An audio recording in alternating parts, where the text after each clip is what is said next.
knew the numbers for ASSasin. Smash JT, as always, phenomenal YouTuber. Please don't drop him a like or drop him a sub. He does not have enough on his videos. Love him. Dropping the link in the Discord. Go and check it out. Alright, Assassin's Creed Shadows. I haven't had an opportunity to really talk about this situation, discuss it, see, like, you sort of, like, talk with you and give you my opinions on it. Because it's been a very, typically when it comes to situations like this, in particular, it is not something that I personally am to take offense. It is not my place to take offense. That being said, I can call it out for what it is, and the people that I believe are being offended here are the Japanese. And I do believe they are offended, and it seems as though that is their feelings as well. So let's go ahead and get into it. Let's see what exactly is going on here. It looks like the pre-order numbers are, like, got leaked.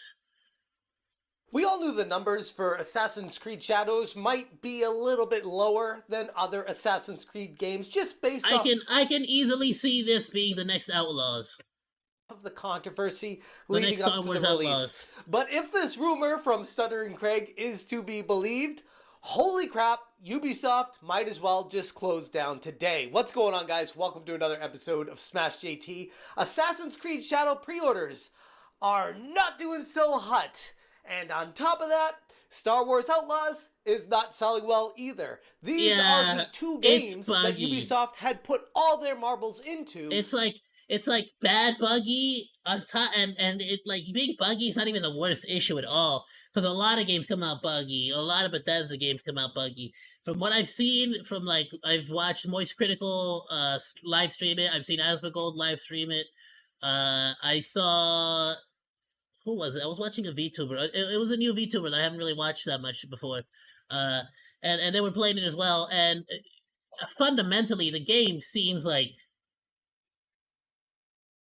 it fundamentally has a boring design to it, where, like, for example, there's a bunch of speeders and a bunch of speeder chases and, like, fighting on vehicles. So you would think that after defeating an enemy, you'd be able to, like, steal their vehicle, take their vehicle, maybe like Grand Theft Auto. You know, it's Star Wars Outlaws. You'd think it'd be a little bit GTA style. You know what I'm saying? Frick, even Jak and Daxter, or Daxter, the sequel.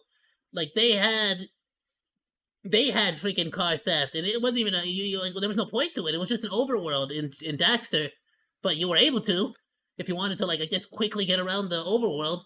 But you know what I'm saying? Like it's not like, but here they don't give you that option. The larger weapons, that's not your pistol, your sidearm, you can't take them anywhere with you. You can't like, if you climb up a ladder, you drop it. If you jump to drop down somewhere, you drop it.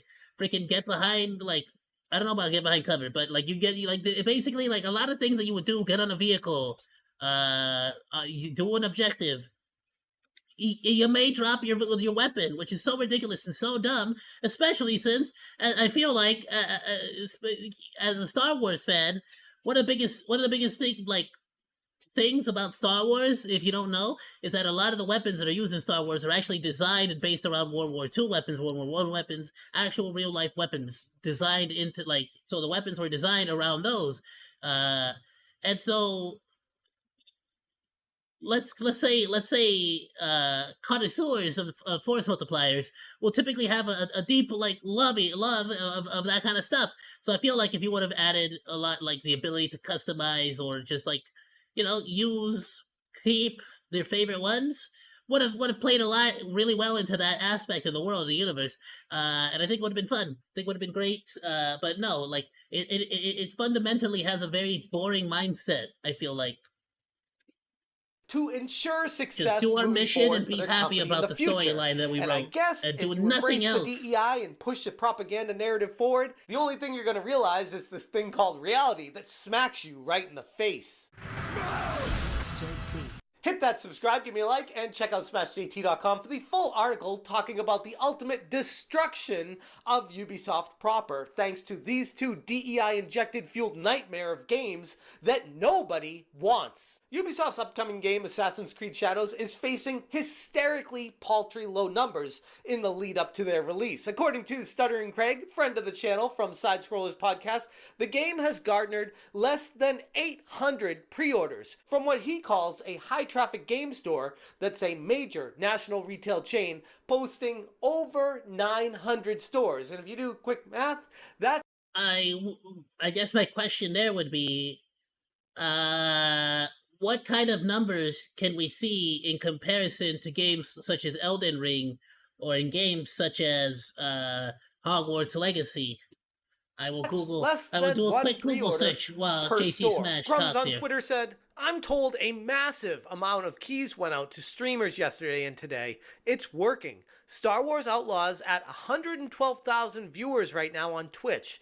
Likely all part of one of Ubisoft's most expensive marketing campaigns. But the fallout from people actually playing it has been anything but positive. Stuttering Craig said, I have an insider who works for high-traffic game stores in one of the most populated places in the US.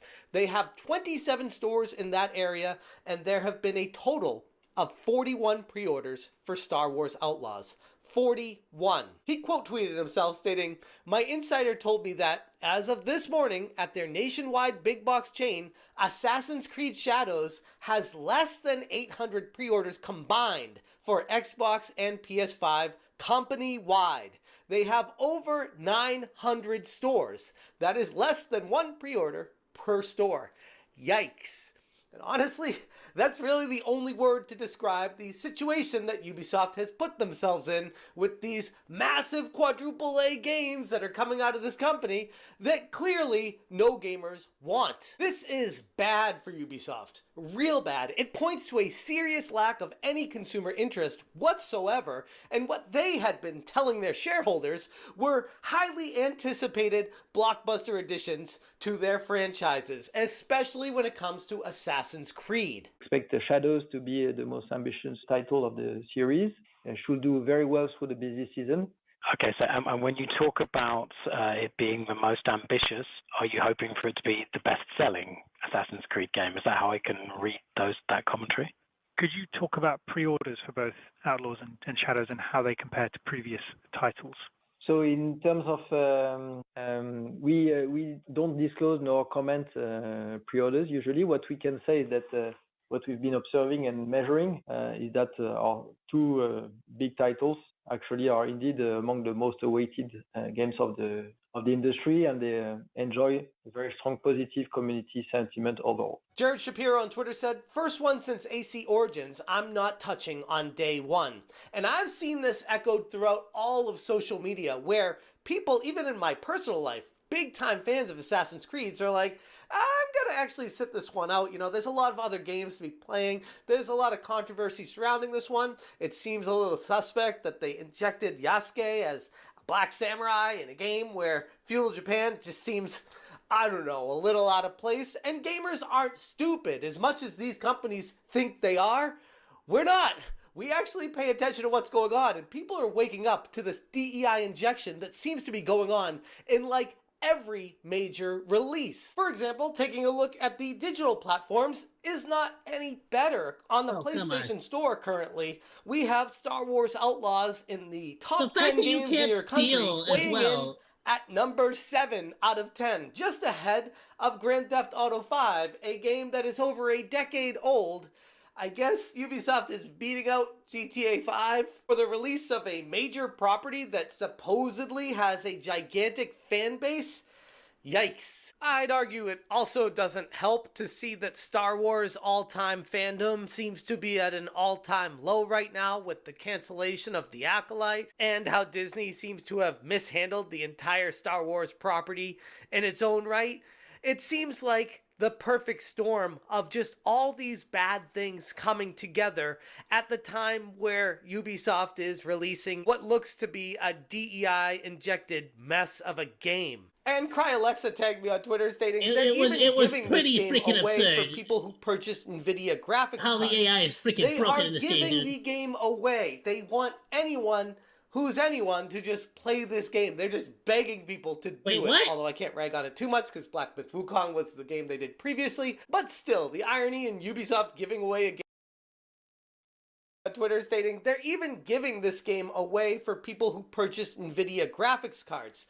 They are giving the game away. They want anyone to just play this game. We just need the numbers to go up. Please, Although I can't rag on it too much because Black Myth Wukong was the game they did previously. But still, the irony in Ubisoft giving away a game, trying to get more people playing it, is definitely not going unnoticed. It's a big name for Star Wars, honestly. But this hasn't stopped good old Kotaku troll extraordinaire from chiming in. Alyssa Mercante just couldn't help herself from hurling attacks at Craig with his insights that he was giving to the community. Out of the kindness of his heart, knowing people in the industry and just sharing that out with people triggered Alyssa. Old Man Grim on Twitter posted, Alyssa Mercante, help me, lawyer man. The evil chuds are harassing me. Also, Alyssa Mercante, responding to Craig stating, my insider told me that, as of several years ago, you're a little bitch baby. Yeah, this is the very same Alyssa Mercante that's going after Kiwi Farms and threatening other YouTubers like myself for daring to talk about her in a negative light. She doesn't seem to have a problem going around attacking others, but God forbid you put a mirror to her. But regardless,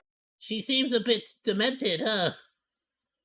These reports from Stuttering Craig show a insanely low amount of pre-order numbers for Assassin's Creed Shadows. It's a clear indicator for the challenges that Ubisoft is about to be facing.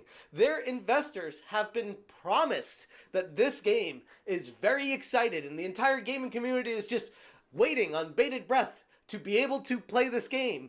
And my sentiment that I'm seeing out there on social media and in person with people that play Assassin's Creed in my own life are saying, yeah, no, this is not a game that we're interested in.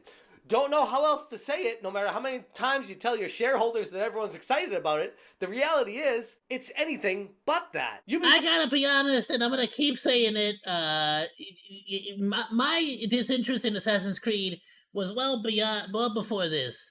Unfortunately, my drop-off was after the... I can pretty much... Not even after, bro. I played all of Assassin's Creed, the London one, the one from London.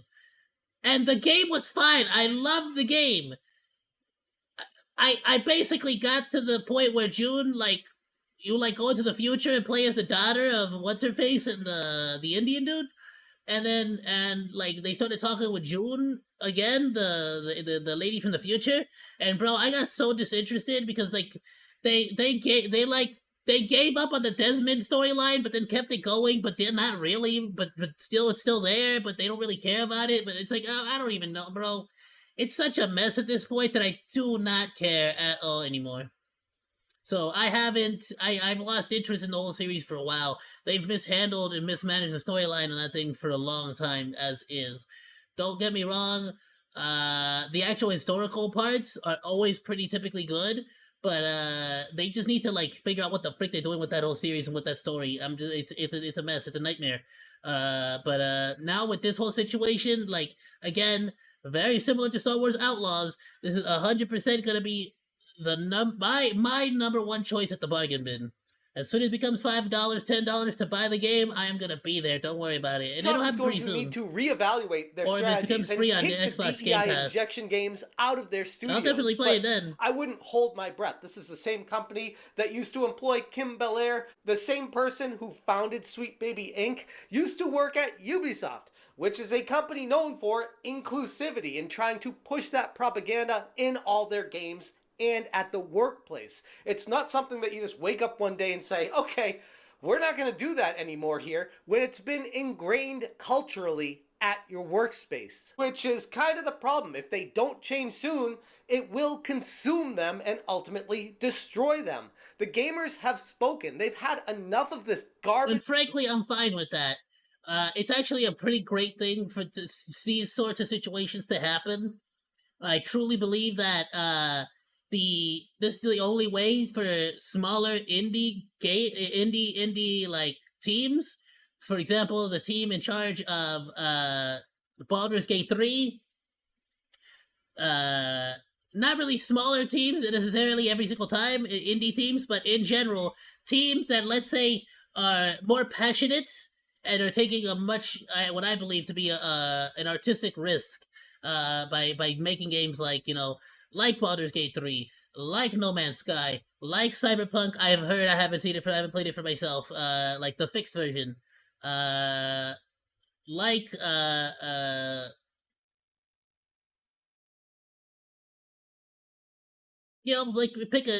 pick one. Hollow Cure, freaking Vampire Hunter, Valheim, freaking Power World. Like there's a lot more smaller indie teams or smaller teams in general or lesser known teams that are working on really passionate, really cool teams. Look at Pip and Pips with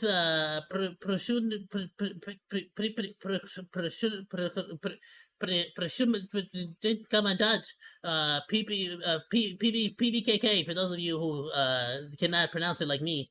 Like a lot of these like indie, I feel like PVKK is gonna do amazing. I think it's gonna be a hit. I think it's gonna be one of the biggest things on Twitch for a while, and I think we're gonna see all VTubers, all YouTubers, all play it at day one. Like I'm calling it, big time. I'm calling it right now.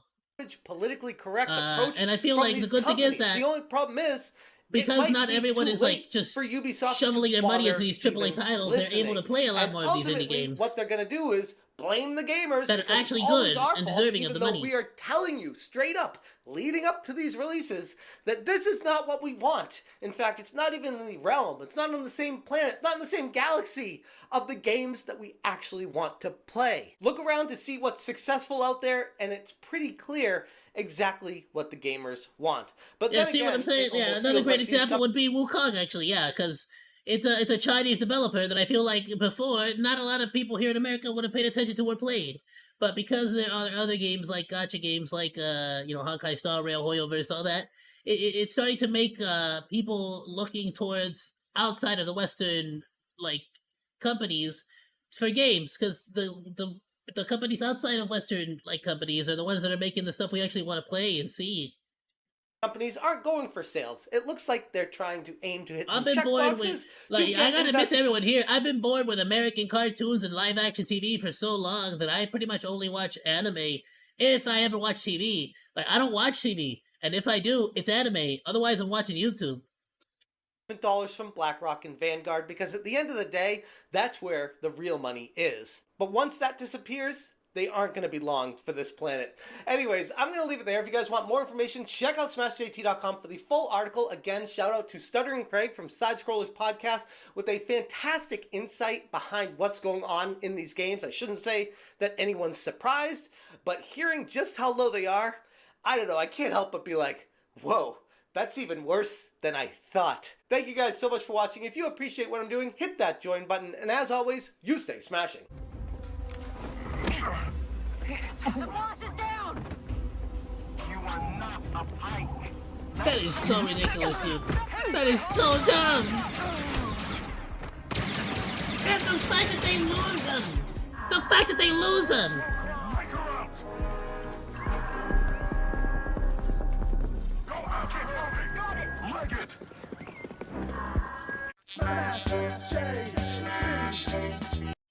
Freaking wild, dude.